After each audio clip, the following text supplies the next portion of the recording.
is important, and I just rewatched some of those videos. So actually it was Mike Suzowski. I just remember it started with an S. If that person is of interest and has not yet been arrested and needs to be. And then the other thing about Ryan Thomas, who is the investor at Lola, it was weird. They didn't want to put me in the restaurant, but he wanted to put me in the pool house, and he stayed in a cabin right behind it. And then not only that, but he was the one that ran all of the electronic stuff there. But the most significant thing about that one is that when there was a scale thrown at me from somebody that had rented a cabin, and she said she was afraid of her life, that it was a pharmaceutical rep, and he had a whole suitcase full of medication, and that she did not feel safe with him, and she needed to get a safe way out of there as soon as possible. We found her a safe way out of there as soon as possible. But as soon as that went down, they tried to set me up with some little bag of Molly that somebody, another raver, had left in a cabin. Is that interesting? But I threw it in the garbage. Then I went and talked to the drug detective about it and said I'd like a drug test to show that I don't have this in my system. And he said, we don't do that here. But what I would do is go get one and document it thoroughly, photographically. And I did. And I was able to document it, that it showed that that was the day. That I was the only one that went there just by myself, and went and got that at Walgreens and did it right there at the bathroom. And I had nobody else in my presence. And I posted on Instagram. At that point, I'd been hacked by Ryan Thomas already, and so my Instagram wasn't showing all of its posts, and I don't even know if you can look it up. I think that one was Wings of Bliss 888. I think that was the Instagram I was using at that point. I don't know. My stuff's really, really hard to find because of the insane amount of cybercrime that's been brought against me. And seeing that this cycle is all hung up on something that, you know, happened like after, you know, shortly after 2014, like, I don't know how long I've been being hacked and harassed. You know, I'm not, I try to chalk everything up to coincidence, and I don't want to get all like crazy about stuff, like, you know what I mean? But the thing is, it's become obvious. It's happened time after time after time. There's not reasonable logical explanations about it, and it just doesn't match up with my character or what should be happening to me at jobs.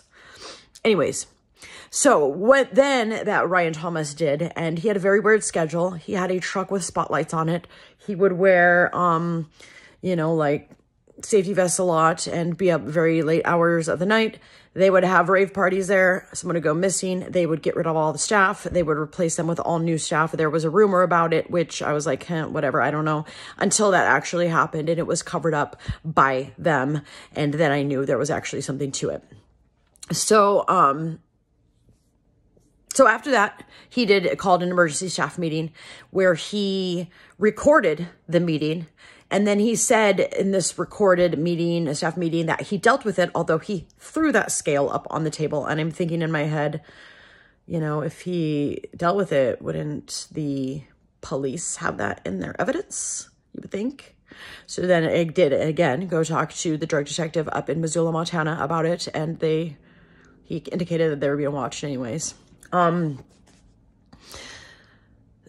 And then, you know, like, I don't know, I like closed, which was like 3, 4 in the morning. I would volunteer an extra 2 hours to get that scummy place as clean as possible and not even get paid for the extra hours it took me to do the job right. That's the kind of employee I am. And so, I don't know, he'd scheduled some meeting early in the morning where I was supposed to go have a one-on-one with them, and I didn't show up, so they showed up at my cabin. He brought my check and said I had less than 24 hours to leave. Well, per their employee policy, somebody would have, I think, at least 2 weeks to leave. There was another maintenance person that they let go of that actually was involved in substance, and he had 6 weeks to leave. But me, I had less than 24 hours to leave. So it made it obvious on obvious on obvious, and it confirmed the suspicions, and I've been messed with hard ever since.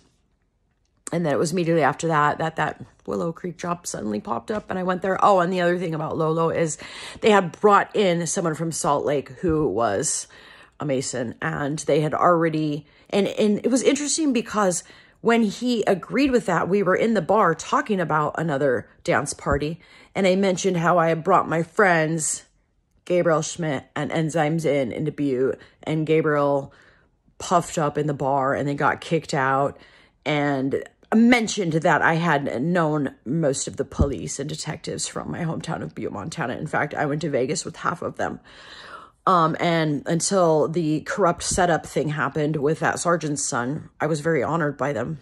you know, and I'm probably extra honored by some of them now. As soon as when this is all said and done, the truth comes out, you know what I mean? And the corrupt ones are gone, and true justice is another step forward of being established. Anyways, so it was right after I mentioned that I knew a lot of the cops and detectives in Butte that Ryan Thomas, if that's even his real name, looked at the other manager and said, should we bring him in? And he was like, yeah, and nodded. So then this other guy comes in from Salt Lake, who was a black guy and a Mason. And then I was gone. And they had somebody in my position before I had the 24 hours to leave. So then I go to Willow Creek, you know, hired no questions, place to live upstairs. I had to go talk to the police because I was vomiting up my food, which was really odd. You know, I would have like a couple shots of whiskey, and I'm a Butte girl. I can handle plenty of whiskey, you know, and I'd have a couple shots after work, and I'd go sing on my balcony. Well, one night I felt just like strange, like I needed to not be out there. And there was something going on in the field over there. And I absolutely believe that I had something on me, like I was a target. And that was when I got franked for something downstairs, although I was upstairs the whole time. And it had something to do with a rock hitting the window and then somebody speeding off in a vehicle, thereby kicking gravel up or whatever. It was a couple days after I had turned in that Stephen for some abusive behavior concerning an animal. And there was no way what they were trying to pin on me could even possibly have been me, because I was upstairs the whole time. So I don't know what the heck they were trying to set up, but it was even a more miserable setup than the one at Lolo. So it just seemed to be a pattern. And that's when I went and stayed home. I tried to apply for a job. And what's weird too about the Quinn Hot Springs thing is that they had offered me that job multiple times before. But yet somehow whenever they were supposed to call me back or email me back, I wouldn't get those emails and calls. Well, I had my devices and accounts hacked by Ryan at Lolo and Mike at Willow Creek. And so where am I with this? My head's ringing like crazy and being messed with because criminals are not happy about what's happening, because the truth is finally coming out as it should. That's when I decided to get further away. Nashville was pretty cool and it was all right until I worked at Bell and Clark, and I'm pretty certain that somebody named Maurice was messing with my phone and got my phone tagged and cloned and whatever there. I just remember looking at him being on his phone quite a lot by me, and it just didn't feel right and it just didn't look right. And there was definitely some BMW that went down one night when my car got locked into the garage.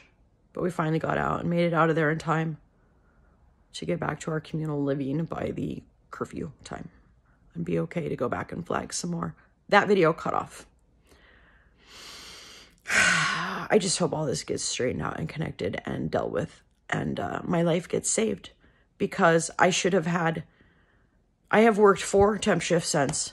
Not a single one of them are on my account. One is from not last Thursday, but the Thursday before, where I did security at a football tournament for the Florida High School Association. And I worked like 13 hours and I'm owed 160. That should be in my account. As well as the first shift from the restaurant up there at the hotel. The temp agency, if they are behind some nefarious activity, they need to be investigated. They did cancel another security shift where I wouldn't have been in danger of overtime. If anything, it would have been half an hour and they could have let me go. So there's signs pointing to the fact that there's something a little nefarious behind the temp agency that I'm working at. I was working at another temp agency, but the first time I went back, I got sexually harassed there. And it really, and it was right after that Mitski was in town, and it really seemed I was forced to do stuff with somebody there, and it seemed like he brought me to a certain place, and I'm absolutely certain it was being recorded, and I only did the bare minimal to get out of there because I didn't know where I was. I was away from my car. I thought he was a friendly coworker, and he was grabbing me lunch, and I was just trying to get out of it. Sometimes us girls, we have to barely play along just for our own life's protection. So I removed myself from the situation. I didn't report it because I didn't want him and his gangsters following me around town here. I'm really trying to build a better life in Orlando, you know. But it's not fair that I have to go from place to place to place and work crappy temp jobs and that I'm not unable to, like, you know, rebuild my life because I'm not being protected. And somebody was called to protect me. I'm mister. Where are you, mister? Are you really that much of a non-man, mister? After I believed in you so much. I know somebody's been protecting me, but I really, really need some help because my bank was covering stuff, but all of a sudden now that I have 4 shifts that should be in my account that would more than cover my rent, twice as much cover it, they're not there now. What's up with that? But I know somebody else has access to my phone, and I know there's a psycho that's really mad and proposing crazy stuff on my page, so it's got to be connected, right? She's got the same initials as Mitski. I don't know. That's my best guess. That was just a logical connection of a DJ that shows up on another DJ's page and a man and jealousy and the area I'm from in Montana and where stuff has happened and the types of crowds it's connected to. The electronica scene. I don't know. This is just the most information I can provide. If there's any sort of evidence or any information that would help out, if there is any workers of justice, I, believe there are because I really do believe I've been protected out there lately. And if there was some sort of setup, it didn't work because there's been plenty of them drive by me. They're around me all the time, and I don't mean harm to a single being on this planet. I can't even hurt a bug. I couldn't even hunt. One year, my dad tried to bring me honey, and he had to give the gun back because I wasn't able to look into a scope and kill an animal. They're too beautiful. I'll eat wild game because it's healthy. And if I was starving and to a point where I absolutely had to for food only, I would possibly do that. I had my medical care dropped by somebody that would actually kill a lioness. That also tried to file false reports because all of a sudden she wasn't going to do the Lyme labs that we talked about for years when I finally got the disability and the Medicare to finally get better. And then all of a sudden we had everything change in our world medically and politically. So I know I'm politically targeted as well, having told that story. I know that the medical industry, the big farm doesn't like me. Because I want the root causes of illness to be treated because I think it would be the very first thing that we could do to make America great again is to get the kids better. And I had a successful child care center and I loved working with kids and I was coming up with curriculum and it would have been something that I would have been traveling the country doing trainings with and creating my own art curriculum for kids. And everything's got ruined in my life. And I should be extremely successful right now. And instead, I'm just being harassed by criminals. And they're able to get away with it. I just want to make up for lost time. I don't understand why criminals get to do whatever they want and run the world. It needs to be fixed. There's never going to be a safer, better tomorrow if it's not dealt with. And somebody, please help me. And somebody, please save my life. And somebody, please fill me in on all of this madness. I would really appreciate it because I've done everything I can on my own. And this person has been trying to interfere the whole time. And God knows how many years she's been stalking me for. She's just bringing up stuff with an ex that I was engaged to. And from the years 2011 to 2014, I had no idea that he wasn't even living anymore. I don't know. I'm not a psycho-obsessed person like this person is, but somehow this psycho-obsessed person has been able to cause so much damage in my life and commit so many crimes against me. And I just don't understand it. I would really appreciate it if anyone out there cared about saving a good person's life and helping me.